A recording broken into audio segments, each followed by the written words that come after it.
Welcome to Manage to Engage, the podcast from clearandopen.com, dedicated to the evolution of you because businesses grow when people do. Serving leaders, managers, and people who will be, helping you reach excellence in your work and achieve your personal goals at the same time. Sign up for the free course at clearandopen.com.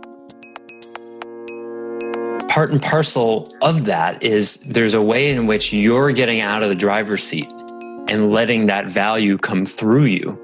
And guess what part of us doesn't like that one bit? You don't gain control embodying a soul level value. You lose it, you surrender it, and it delivers you to a flow state. Hi, it's Joseph, and thanks for tuning in to Manage to Engage, the podcast from clearandopen.com. You might have heard the phrase, if you think what you've always thought, then you'll do what you've always done, and you'll have what you've always had. But I think there's one more, earlier step. If you be who you've always been, then you'll never change. Continuing our series on meaningfulness, this episode focuses on how you can better align yourself with your soul level values to create change at the level of being, and how you can begin cultivating meaningfulness in the people you manage. I offer weekly member webcasts and teach live courses on clearandopen.com because I believe with the right tools, anyone can eliminate the people, money, and time problems holding them back in business. And I share parts of these webcasts and courses on this show because I want to help you too. If you're enjoying the show and learning from it, I'd love your feedback. If you're listening to the show on an Apple device, all you have to do is open up the podcast app, click the podcast cover art, and click the link to leave a rating and review for the show. I'd appreciate that very much. Thanks so much for listening. Let's dive in.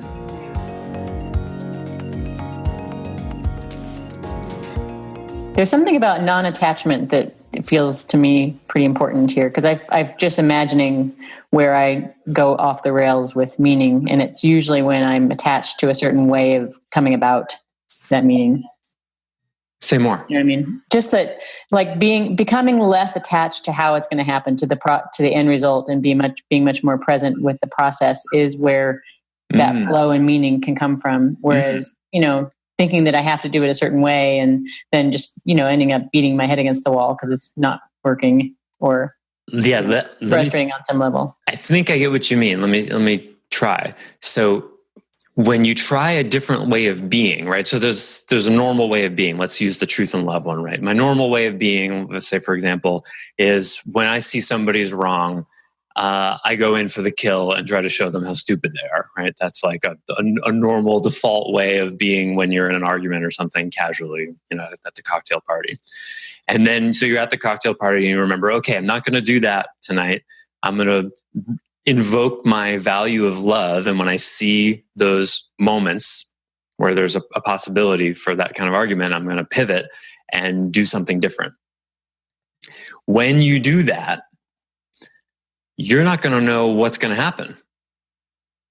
You see, because you haven't done it before. You haven't been in a disagreement with someone, if that's your pattern. It's unfamiliar and unknown for you to, when you're in a disagreement with someone, to make the connection more important than what's right.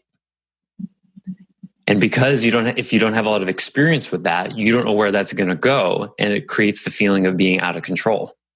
Is that what you're talking about, Tiffany? Is that an example of what you're doing?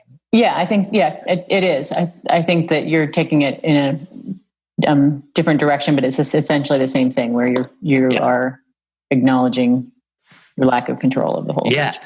Because really the soul level, I'm glad this came up. Thank you, Tiffany. The soul level value, because these soul level values, truth, honesty, integrity, wisdom, connection, these are self-transcendent values.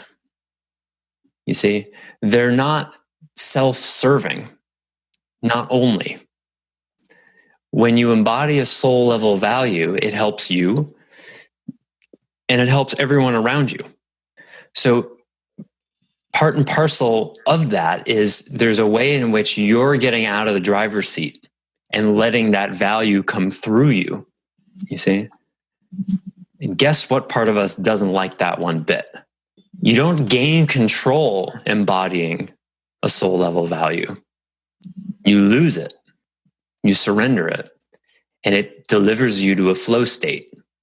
And the funny thing about flow states, everyone's experienced one, some more often than not, but everybody's experienced being in the zone.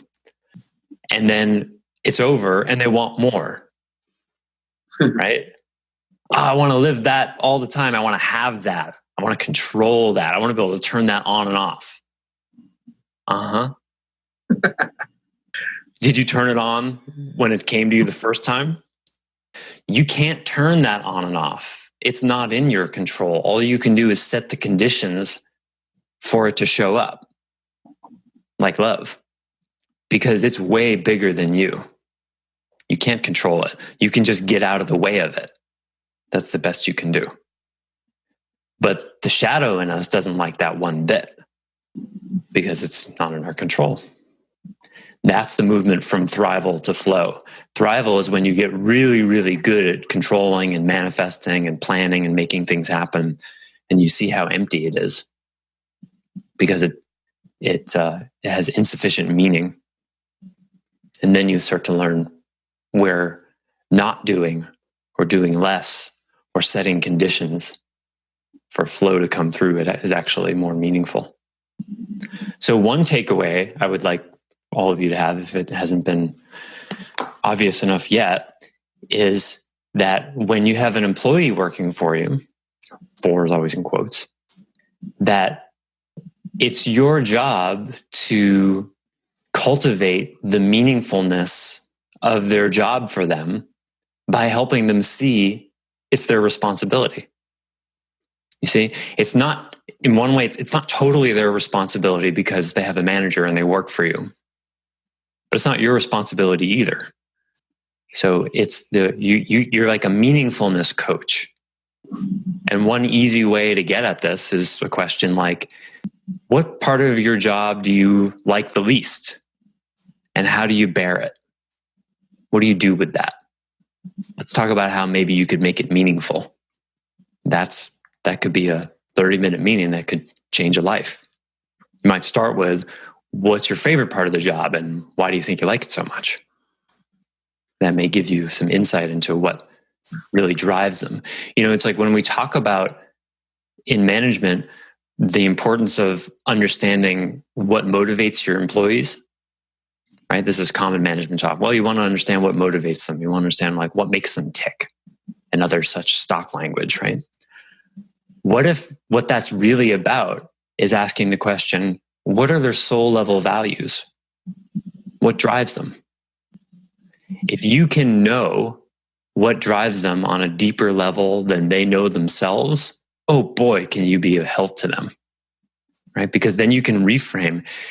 So I get that for you, finding different ways of explaining the same thing is really interesting.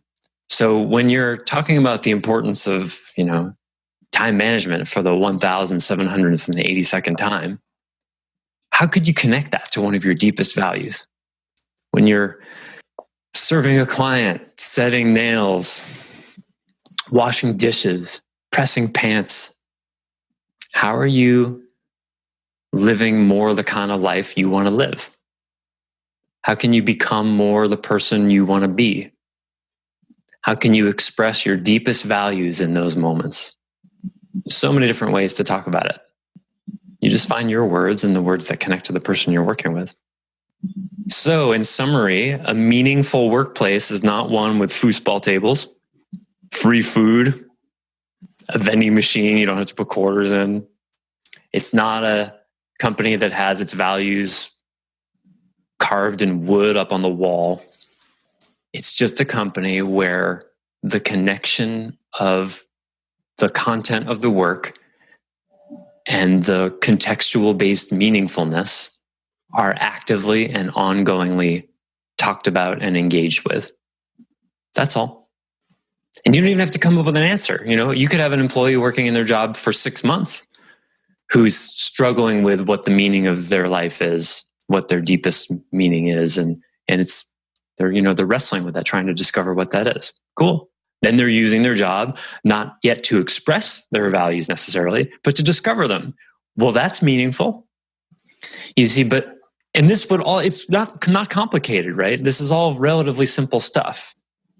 But what complicates the hell out of it is all of the victim-y employee working for the man conditioning. That's what you have to remember you're working against. Because when you ask an employee, what are your deepest held values and how can you use your job to serve that? Most of them will hear, oh, my boss is wanting me to say something that makes it sound like I care about my job now. And they'll respond with that. They'll just give you some bullshit that they think will appease you because that's what they think their job is, to serve you. You see, you've all had this experience, right? Where you come up with some brave, courageous, curious question and you go, why do you care about this? What really matters to you? And they just go blah, blah, blah, blah, blah, right? They do that because they've been conditioned to think that no authority figure actually ever gives a shit about them. That's why.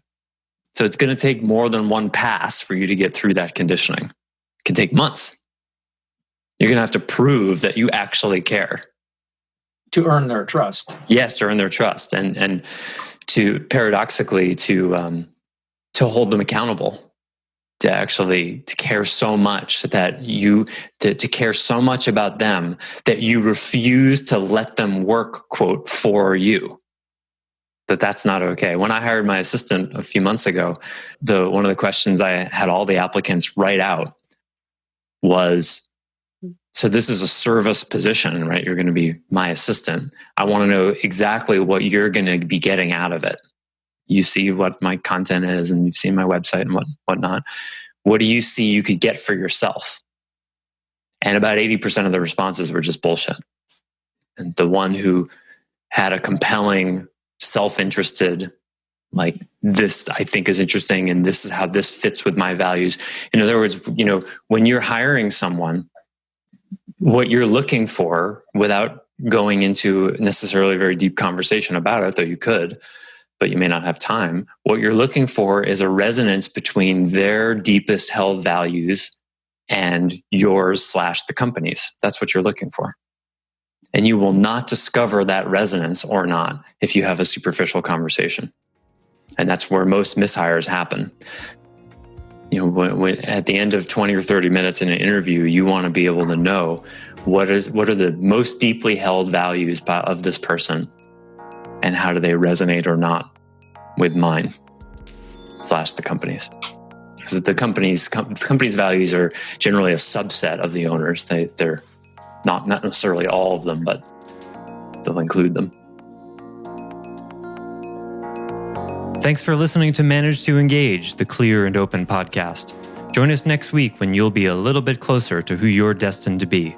Until then, know that Clear and Open is dedicated to the evolution of you because businesses grow when people do. Be sure to visit clearandopen.com for the latest tools, articles, and free resources to help you on your journey. Thanks for listening, and bye for now.